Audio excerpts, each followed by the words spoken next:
Hi and welcome to this very important video on how you can actually gain weight while eating Indian foods. So Indian foods are healthy, but if you're not preparing them the right way, what will happen is that over time, by making meals that are high in calories because they're high in fat and sugar, you will actually end up gaining weight, and you're going to find it may have an impact on your health, leading to diseases such as type 2 diabetes, high blood pressure, high cholesterol, and other diseases as well. If you haven't as yet, please do subscribe to my YouTube channel, because this is where I come every week and share tips and recipes with you to get healthier. Let's look at some of the reasons why you might gain weight while eating Indian foods. The first one is the amount of oil that is used when you're cooking.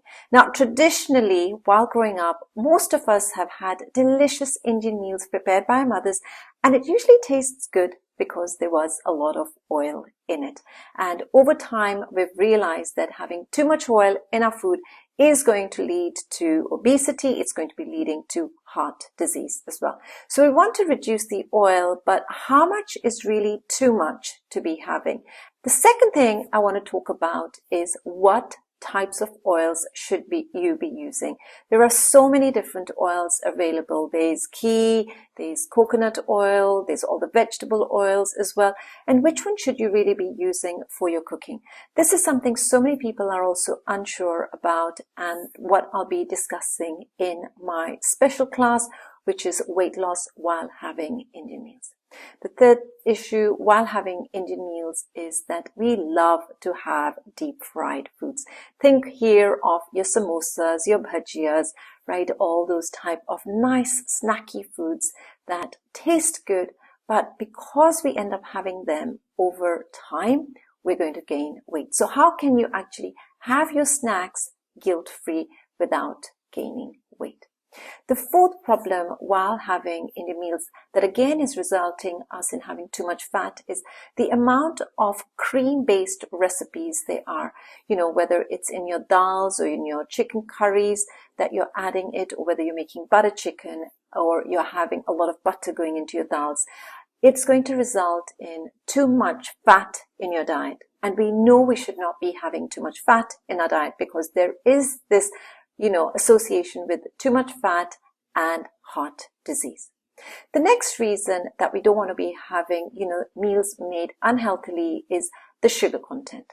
We love sugar and we get addicted to sugar. Sugar is everywhere, right? It's there from our breakfast recipes right through then to our snack and dessert recipes as well. So if you are thinking about the amount of sugar you're using, you might be thinking, well, I don't add much sugar into my tea or coffee. However, are you having, sugar added in to your curries when you're making them? How much sugar are you adding into other recipes, even things like your chutneys when you're making them, or into, your mithai, your desserts when you're making them? So sugar is another thing we need to consider. And it's not just sugar, but what type of sugar is healthier for you? Diabetes is on the rise. I am working with so many clients right now who are either pre-diabetic or they're worried about getting diabetes because of the genetic link that they have in their families where there is this risk. So how can you now begin to reduce your risk of diabetes? By making better sugar choices as well. So that's again something it's really important to learn about, understanding the glycemic index and thinking about what sugars to have, but not just which ones to have, and how much of these sugars should you also be including in your foods. We like to also have our desserts.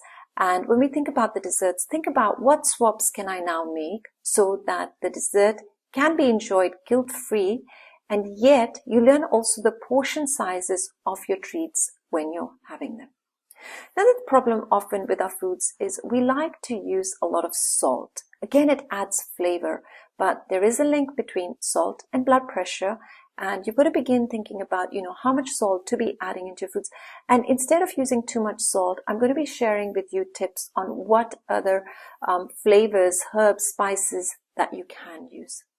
We like to have many spices in our cooking, but some of the spices actually are causing us indigestion. They might be causing us to feel bloated, or the feeling of reflux, acidity in the body as well. That's another thing I want to touch on in the masterclass, because don't struggle with these digestive issues. Just by, again, making a few tweaks, you'll find that you can still have your Indian meals guilt-free and without affecting your digestion. And of course, let us not forget our grains. Now, many people will feel I've got to have, a grain-free diet, and that's the only way I'm going to lose weight. So have you ever in the past done, no rotis, no rice, no bread, and you're just wishing the weight just magically drops off? And maybe you do lose a few kilos, but as soon as you begin to eat the grains, the weight comes piling back on. Please remember, you don't need to stop your grains forever to lose weight. You can still lose weight while eating Indian meals, and I'm going to show you how to do this without having to count calories, without having to weigh your food. So there are many benefits of including Indian meals in our diet. It's the foods, of our ancestors. It's the foods that we've got used to. These are our comfort foods. I love to eat it. It's really important that we continue eating the same meals as our family, but you learn how to make them healthier. Now, we have many events coming up through the year. There's Diwali, there's Christmas, you may be having a special birthday or an anniversary coming up, and you might be thinking, can I lose weight and can I see a difference? I want to tell you, you definitely can, and you can see changes coming in just 1 month. I've got so many clients who are able to lose weight, they're able to lose inches, they're able to come down a dress size, they're able to have more energy, feel lighter, energized, just within 1 month. So when you sign up for this masterclass, what will happen is you get the training, but you're also going to get some valuable information that you can begin to put into practice immediately. These are things that you can use on a daily basis with the same meals that you've always prepared, but you're now just making a few adjustments. It will still taste good, and if you have any questions about the masterclass, drop me an email. There is a very special price right now. Don't miss it, and I look forward to having you in the masterclass. See you soon.